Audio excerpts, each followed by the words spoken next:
Yep. So that was episode 1 of season 3. Yeah. And we kind of know what's happened in between because of us watching the Book of Boba Fett. Oh, the book. Okay. Yep. 3 episodes in the Book of Boba Fett out of 7 episodes of the Book of Boba Fett were about the Mandalorian. Yeah. So he practically stole Boba Fett's show for that in between arc. Ah, Yep. Otherwise, if you only watch The Mandalorian up to now, yeah. all you'd know is Grogu left with Luke Skywalker at the end of season 2. Oh, yeah. I saw that. Luke Skywalker, right? Yeah. Yep. So the question was that apparently a lot of people were talking about, like, why was Grogu with the Mandalorian at the beginning of season 3? Yeah. Did he escape? Yeah, I was wondering that. What Yeah. happened? Yeah. Where's Luke? Well, Luke was in the previous in between chapter of the Book of Boba Fett, otherwise Mandalorian 2.5. Ah. Oh, in the book of Boba Fett, yeah. Yep. So if you haven't watched that one, you'd be confused of what's happening now. Mm. And Yeah. plus, a lot of the previous elements of like the previously on were actually from the Book of Boba Fett, not from the Mandalorian. Ah. Oh, yeah. I see. Oh, Luke Skywalker was in the book of Boba Fett. He was, yes. Oh, I see. But essentially, if you watch the last 3 episodes, essentially episodes 5, 6, and 7 of the Book of Boba Fett, Mm. you don't have to watch 1 to 4 because that's Boba Fett himself. 5 to 7 is the Mandalorian. Ah. Yep, So, well, when exactly did he remove his helmet? at the end of season 2, Oh, okay. he removed his helmet Oh, to that's right. Yeah, essentially yeah, say goodbye to Grogu yeah, before he yeah. I left with Luke remember that. Skywalker, so everyone saw his face. And that's also where he got the new ship from, the customized, highly modded Naboo starfighter, which you see right at the beginning of season 3. Mm.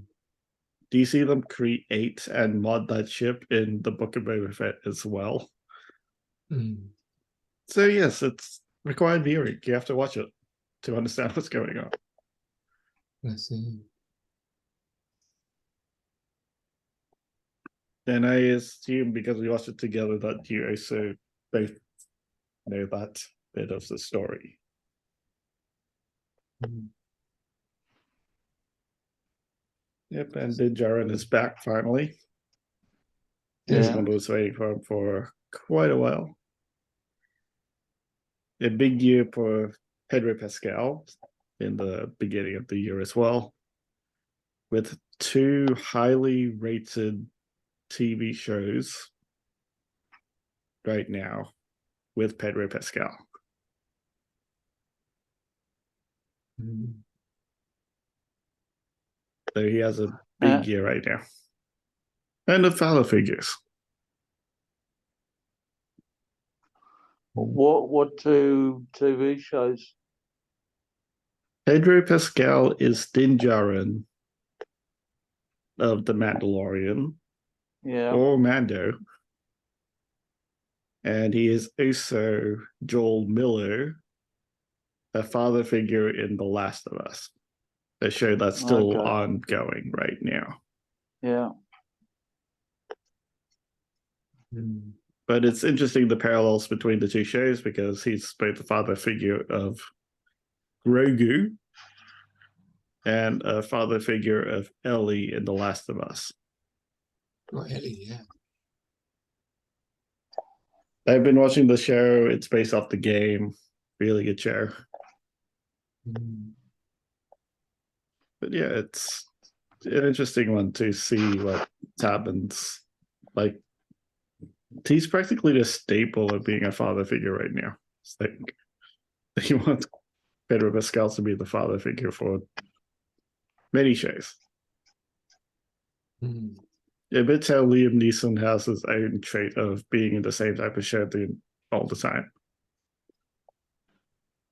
But I don't think Pedro Pascal wants that. He wants to do other things, not just play the same role for his entire career like Liam Neeson. Mm. But yeah, it's really cool of seeing what he's been doing for a while.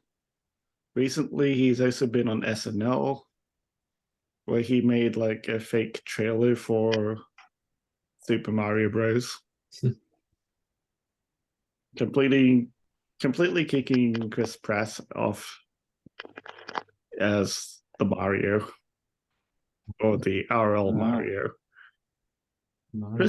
Chris Pratt is still the Mario for the Mario movie, Super Mario movie. Mm. Yep. Interesting. Yep. We see a lot of changes in the Mandalorian now. It's like so many friends. Grief Karga from season 1. The place really changed. Navarro. Mm. That lady in the Mandalorian castle towards the end, she was in season 2, right? Yes, she was in season 2. That's Bo-Katan. Bo-Katan. Yeah. With the Darksaber. And she used to be a Mandalorian. They are Mandalorian. Yeah, but she's like been disgraced because she's taken the helmet off. No, that's the disgrace was because of Mando's creed, or Din Djarin's creed of uh, being of the Watch. Oh, okay. So So that's sort of like its own religious tradition compared to other Mandalorians, which have their own like okay. traditions. Right. So the Watch are really, really specific and really, Yeah. really strong in their like beliefs and structure. So they take things far more seriously to the other Mandalorians. Mm. Yeah, same thing with Boba Fett. He took off his mask all the time, and he's also a Mandalorian. So in a way, Mandalorians are not only a race, but it's also a belief system. Mm. And if you know what I mean, that means Grogu can become Mandalorian. Oh, Grogu. Yeah. Not by race, but of the belief. Oh. Interesting. Grogu. Yeah, so it's both. It's like both the race and the belief system. Mm. Grogu. But then that's the difference to like true Mandalorians and stuff. Mm. Grogu. Did he use any powers this time? Yeah, Grogu can use powers now. You see him use it in the Book of Boba Fett. Oh, yeah. And I'm assuming we'll see more of it in season 3, since there has been a trailer out showcasing some of its abilities already. Mm. Yeah.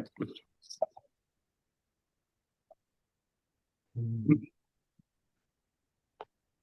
It seemed like Grogu was noticing something above the spaceship in the wormhole, which was making him scared.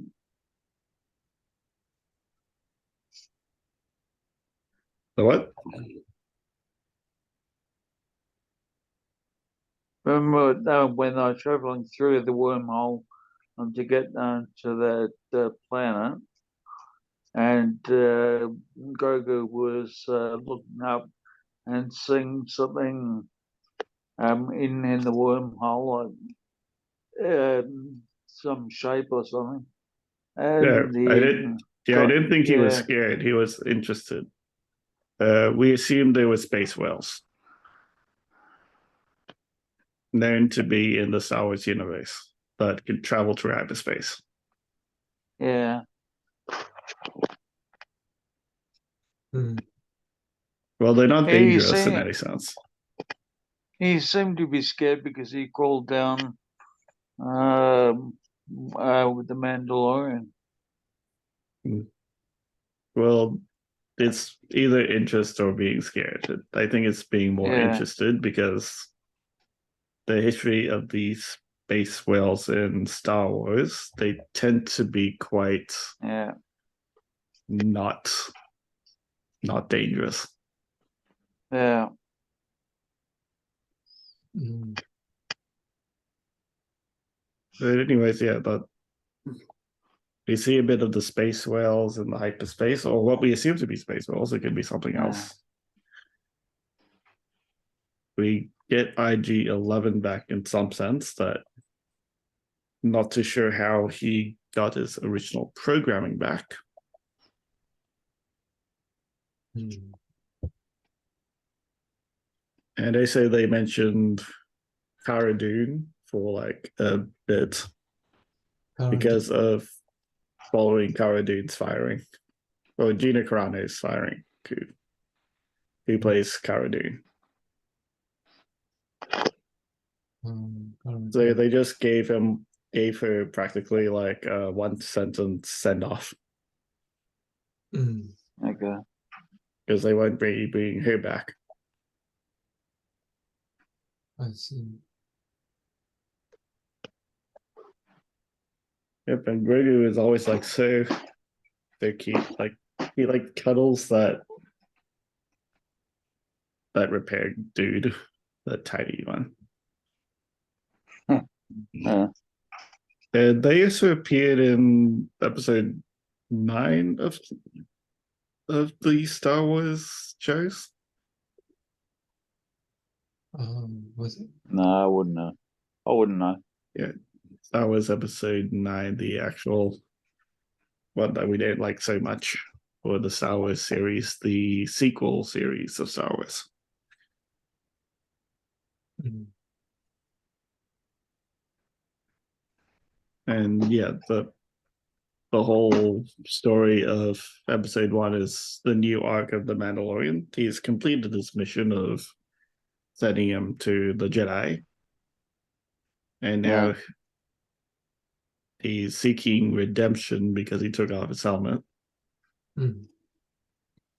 To other Mandalorians, it doesn't really matter. Like Bo-Katan and other Mandalorians don't care, but because he's up to watch, his religion is more deep. yeah, yeah.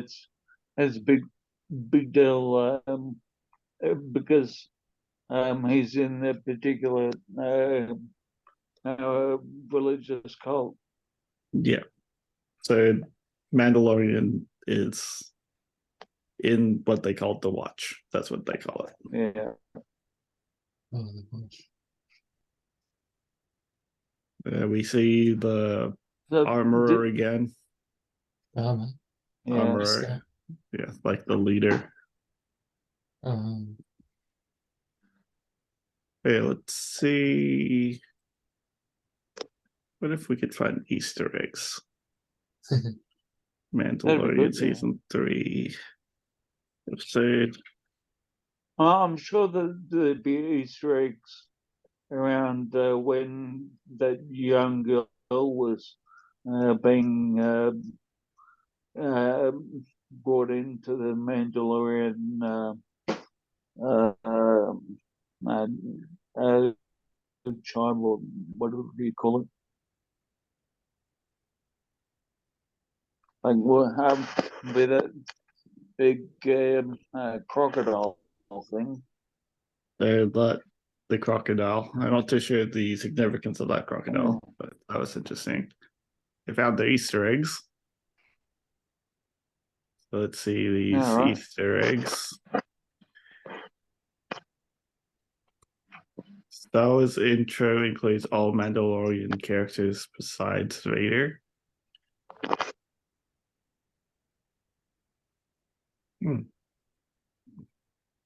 So they only showed the characters of the Mandalorian characters. Interesting. The skull of the Mandalorian mythosaur that was in the background. We kind of saw it, but we didn't really know what Yeah. it was. Yeah. I was wondering what it was. Yep. So that was during crafting a new helmet for a new Mandalorian child. Yeah. Yeah.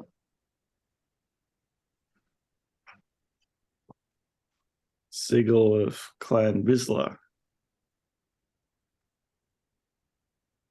Yep. So that was like the original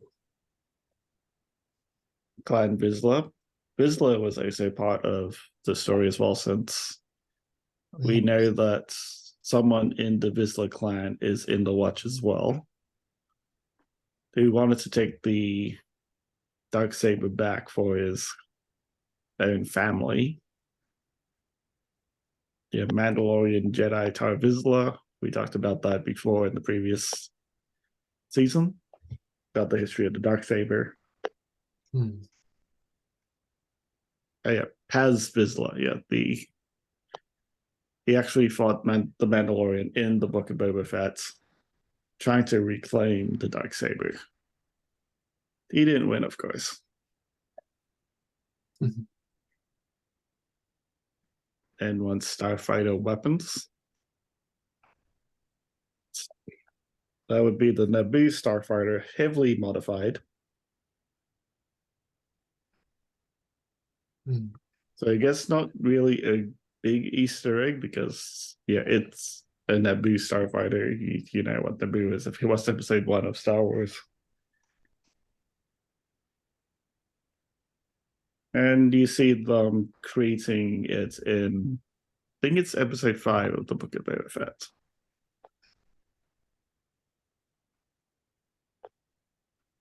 Episode 1 or the first movie? Episode 1 of Star Wars. Oh, okay. Was introducing Naboo and all of those other things. Episode 5 of the Book of Boba Fett showed effectively them creating this new ship for the Mandalorian. Yeah.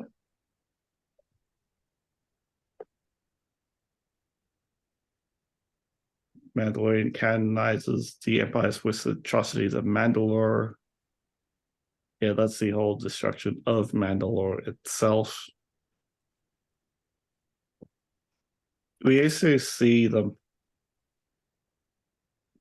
like in other stories of not the Mandalorian, but the Clone Wars. We do see a big fight on Mandalore, like claiming the throne and all that.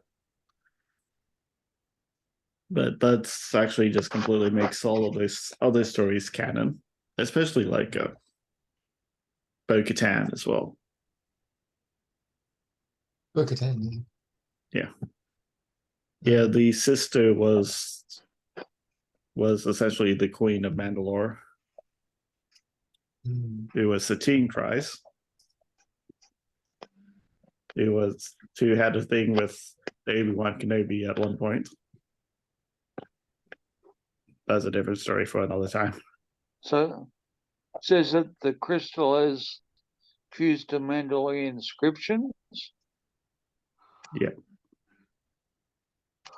I didn't notice it. Any inscriptions. Yeah, it's hard to see, but it's there. Okay.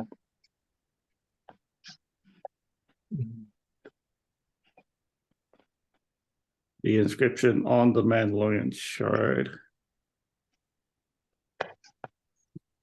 Yeah, that's actually interesting. If they actually translate it, it's actually Exodus 10, 5 to 6 in the KGB Bible. Is it? Oh. Interesting. Okay. That's Yeah. actually someone Yeah, translated. So someone actually did translate it. The Jewish, yeah, the Jews enslaved in Egypt. Yeah, the passage references led, the Jewish yeah, enslavements by the yeah, Egyptians. yeah. Then being led out by Moses. Yeah. Yeah. So it's interesting that they chose it for the Mandalorian. Interesting in that case. The Mandalorian introduces Purgils, Ahsoka foreshadowing. Mhm. Yeah, so those were the giant space whales that we were talking about. That can Oh, naturally right. Yeah, travel yeah. through hyperspace. Mhm. They're Yeah. actually quite nice if you watch the other shows of the like the Clone Wars or Star Wars Rebels, where you see those space whales. They Mhm. can travel through hyperspace without like a hyperdrive or anything, because they just naturally do it. So Yeah, that's why there's a Grogu can see form. them. Yeah, there's a form of space whales on Star Trek, either Next Generation or one of those.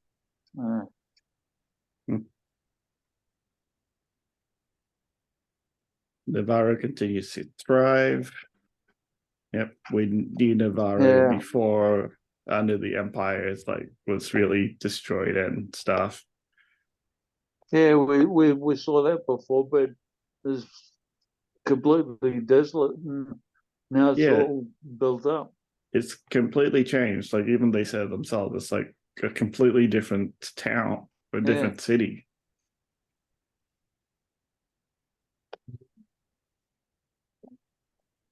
So now he's High Magistrate. The virus familiar droids, of course, that's similar to C3PO. Yeah, Grief Karga's protocol droid was a more standard model, but interestingly, he was able to defeat the IG-88 by dropping that thing on its head, the statue. Oh yeah, these things. From Empire Strikes Back. And also seen living caged on Navarro beforehand. So it does seem like it's a much better city now, instead of having them just completely locked up.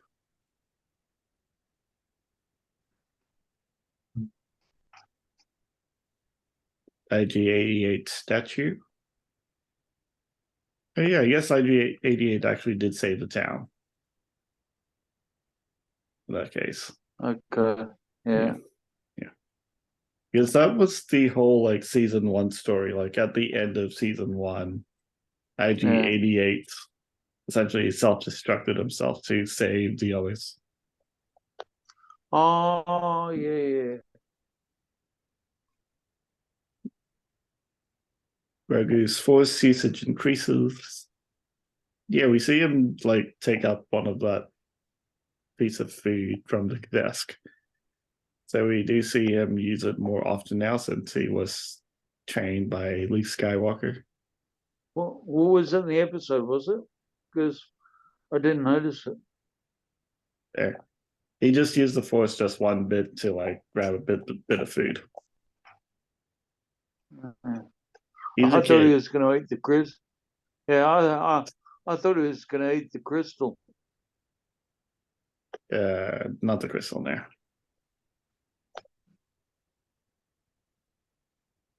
Navarro is nowhere near the Hydean way. So this must be the trading process. So now he teaches us that he wants to be completely its own trading post. Yeah. But I think the Hydean way must be a completely different trading process, which we haven't really heard a lot about in this one, but probably the expanded universe. But yeah, I guess it's a fun Easter egg for those who follow it quite a lot. We might see more of this Pirate King. Yeah. Or Gorian It, Shard. Yeah. it doesn't seem like he's going to just give up. Yeah. He might play a bigger role in this season. The season, yeah, it's going to be 8 episodes. Yeah, his noises really out of joint now after losing all those ships and everything. His boss will be really pissed off with him. Well, he is the boss. He's Pirate King. Well, who was that green faced guy on the big ship? Yeah, that's Gorian Shard. Oh, okay, yeah. He's the Pirate King.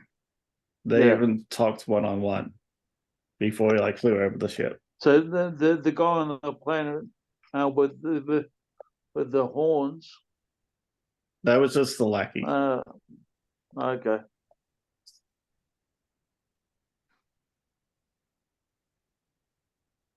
Yeah, Mandalorian's Navarro pirate races. Yeah, that's not Gorian Shard. Yeah. So his name is Vane. Yeah, just boss of those other pirates. Yep. So then Navarro pirate races. Mandalorian's Western influence standoff. Yeah, we see a lot of standoffs in the Mandalorian or the Book of Boba Fett. We actually do see those sort of quick draw scenes. It reminded me very much of I can't remember which Western it is yet. But yeah.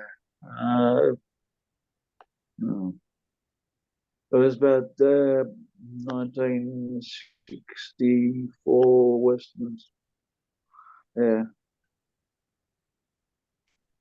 Yep. But yeah, that's quite old then. But they do have a Western influence, this sort of story arc.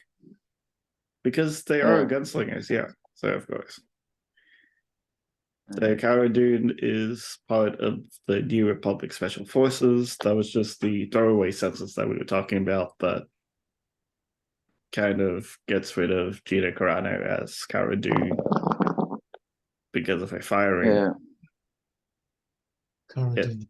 Yeah, so she's been practically written out of the story. With Grief Karga offering Mando the position of Marshal.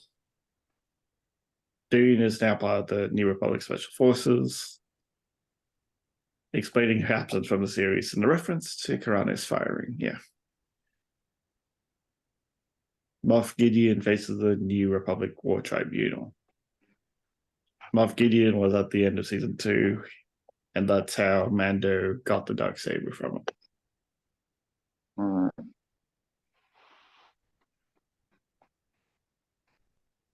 We may or may not see Moff Gideon again. Maybe. Maybe not. Oh yeah, Moff Gideon. The Darksaber guy. Yeah. That's how Din Djarin won that Darksaber. IG-11's potential Star Wars return. That would actually be kind of cool if they do get him back. It does seem like they are going through that arc to fix him up. And again, might still be voiced by Taika Waititi. Everyone in Marvel and some Star Wars do know Taika Waititi. He was the director of Star Wars. God, I mean, he was the he's director of Marvel for yeah, Ragnarok uh, and Love and Thunder. he's that New Zealand guy, isn't he? Yeah, he's the New Zealand guy. Yeah. Taika Waititi did actually say that he was going to create his own Star Wars arc as well. So not just Marvel, but with Star Wars. He did voice in this one, yeah.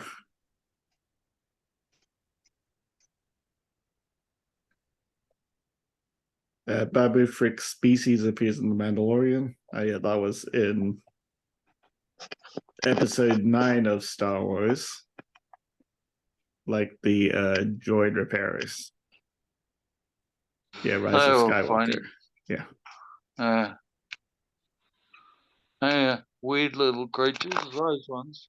Yeah, but not the first time we see them. Yeah. But we see them again. And it's... Can't see any more. That's practically it. All right. So what does IMBD get for a score? Or should we score it first? We should score it first, and then we'll get the IGN score because that's what we usually tend to do. Yeah. Oh, Marcus is rather. Hold on. Here he is. Finally. Go on, Marcus. Talk to us, Marcus. Unmute. He's just got There home. he is.